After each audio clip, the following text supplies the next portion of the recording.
let no shit here at night. When you're home alone, all this shit. Perkenalkan, saya Christian Gubahwan. Di sini saya akan membahas tentang pemerintahan di awal kemerdekaan. Diawali dengan pengesahan Undang-Undang Dasar 1945 pada sidang PPKI yang pertama pada tanggal 18 Agustus 1545. Pada sidang PPKI ini menetapkan Insinyur Soekarno dan Muhammad Hatta menjadi Presiden dan Wakil Presiden Indonesia, serta mengesahkan Undang-Undang Dasar 1945. Sebelum terjadinya pengesahan Undang-Undang Dasar 1945, terjadi perubahan, yaitu salah satunya terletak pada kalimat ketuhanan dengan kewajiban menjalankan syariat Islam bagi pemeluk-pemeluknya, yang berubah menjadi ketuhanan yang Maha Esa. Selanjutnya ada Departemen dan Pemerintah Daerah. Setelah itu PPKI mengadakan sidang kedua pada tanggal 19 Agustus 1945. Pada sidang kali ini PPKI menetapkan 8 provinsi dan 2 daerah istimewa, yaitu Jawa Tengah, Jawa Timur, Borneo atau Kalimantan, Sulawesi, Maluku, Sunda Kecil, Sumatera Barat, dan Jawa Barat, serta 2 daerah istimewa yaitu Yogyakarta dan Surakarta.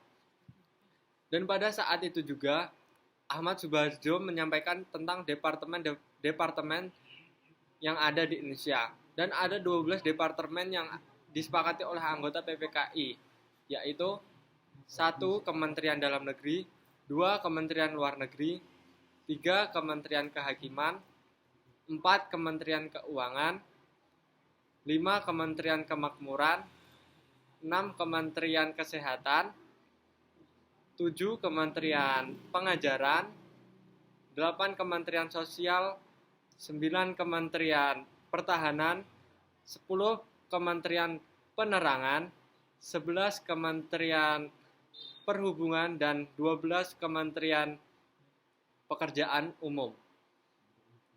Selanjutnya ada pembentukan badan-badan nasional yang ada di Indonesia. Ini awal mulanya terjadi pada tanggal 19 Agustus di Jalan Gambir Selatan, yang sekarang Merdeka Selatan. Presiden Soekarno dan Wakil Presiden Muhammad Hatta, serta Mr. Sartono, Suwirjo, Otto Iskandar Dinata berkumpul untuk membahas siapa saja yang akan diangkat sebagai anggota KNIP atau Komite Nasional Indonesia Pusat, yang selanjutnya akan direncanakan pada tanggal 29 Agustus 1545 yang akan mengadakan sidang. Pada tanggal 22 Agustus 1545, PPKI kembali mengadakan sidang. Dalam sidang ini diputuskan mengenai KNIP seluruh Indonesia dengan pusatnya di Jakarta. Komite Nasional dibentuk sebagai penjelmaan tujuan dan cita-cita bangsa untuk menyelenggarakan kemerdekaan Indonesia yang berdasar kedaulatan rakyat. KNIP atau Komite Nasional Indonesia Pusat diresmikan dan anggota-anggotanya dilantik pada tanggal 29 Agustus 1945. Pelantikan ini dilangsungkan di Gedung Kesenian Pasar Baru, Jakarta. Sebagai ketua KNIP adalah Mr. Kasman Singodimejo dengan beberapa wakilnya yaitu Sutarjo, Karto Hadikusumo, Mr. Latuharhari, dan Adam Malik. Assalamualaikum warahmatullahi wabarakatuh. Sebelumnya perkenalkan, nama saya Dimas Adi Kurnia. Saya di sini akan menjelaskan mengenai sejarah pembentukan kabinet yang ada di Indonesia. Pembentukan kabinet, Presiden segera membentuk kabinet yang dipimpin oleh Presiden Soekarno sendiri. Dalam kabinet ini, para menteri bertanggung jawab kepada Presiden atau Kabinet Presidensial. Kabinet RI yang pertama dibentuk oleh Presiden Soekarno pada tanggal 2 September 1945. Terdiri atas para menteri sebagai berikut. Yang pertama ada Menteri Luar Negeri, Mr. Ahmad Subarjo, Menteri Dalam Negeri, RAA Wiranto Kusuma, Menteri Kehakiman, Mr. Umar Sahjan, Menteri Keuangan, Mr. A.K. Gani, Menteri Keperluan Dagang dan Industri, IR Sutadi, Menteri Pekerjaan Umum dan Tenaga, IR Muhrum, Menteri Perhubungan, MR Abdul Rahman Saleh, Menteri Penerangan, Mr. Supeno, Menteri Sosial, Mr. Muhammad Hatta atau rangkap jabatan, Menteri Perburuhan, Mr. Sultan Syahrir, Menteri Kesehatan, Dr. Cipto, Mangunkusumo, Menteri Pertanian Mr. Safri Sastrowarjojo, Menteri Pendidikan dan Kebudayaan Ki Hajar Dewantara, Menteri Keagamaan Mr. Muhammad Hatta atau rangkap jabatan, Menteri Negara Mr. Amir Syarifuddin. Selanjutnya saya membahas mengenai pembentukan berbagai partai politik di Indonesia pertama kali. Partai politik sidang PPKI pada tanggal 22 Agustus 1945 juga memutuskan adanya pembentukan Partai Politik Nasional yang kemudian terbentuk, PNI atau Partai Nasional Indonesia. Partai ini diharapkan sebagai wadah persatuan pembinaan politik bagi rakyat Indonesia. BPKNIP mengusulkan perlu dibentuknya partai-partai politik yang kemudian ditindaklanjuti oleh Wakil Presiden dengan maklumat pada tanggal 3 November 1945. Setelah dikeluarkan maklumat itu, berdirilah partai-partai politik di NKRI. Beberapa partai politik kemudian terbentuk, misalnya MASYUMI, Majelis Syuro Muslimin Indonesia, berdiri tanggal 7 November 1945 yang dipimpin oleh Dr. Sukiman Wiryo Sanjoyo. Yang kedua ada PKI, Partai Komunis Indonesia, berdiri 7 November 1945, dipimpin oleh Mr. Moh Yusuf oleh tokoh-tokoh komunis. Pada tanggal 2 Oktober 1945 PKI telah didirikan. PBI, Partai Buruh Indonesia, berdiri tanggal 8 November 1945, dipimpin oleh Nyono. Partai Rakyat Jelata, berdiri tanggal 8 November 1945, dipimpin oleh Sultan Dewanis.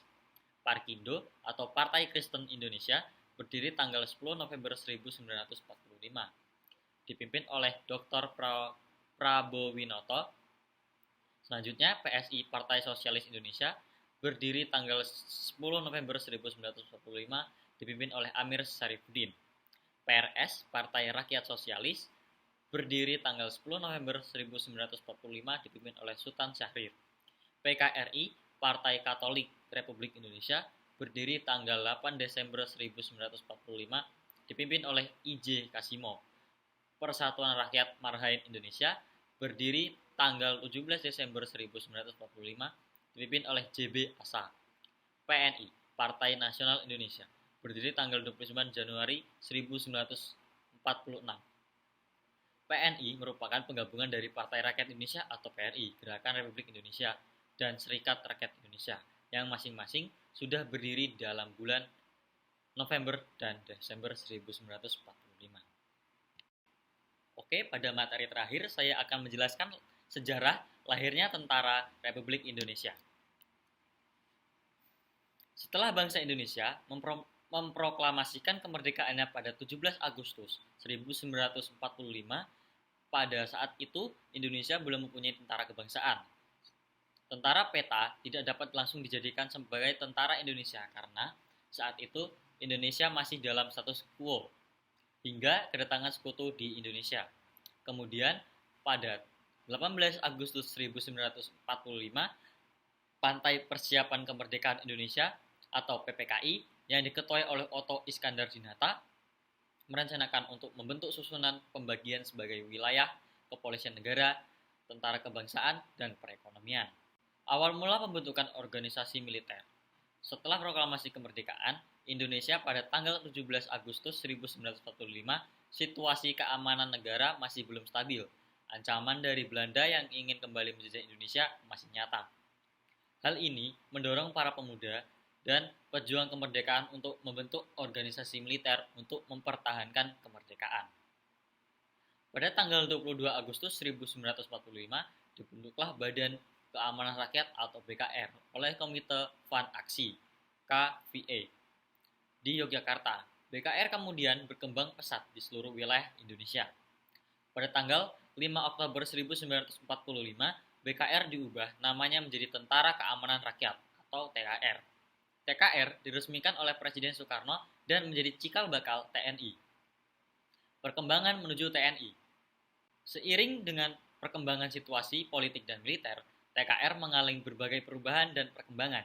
Berikut beberapa tonggak sejarah penting, yaitu 26 Januari 1946.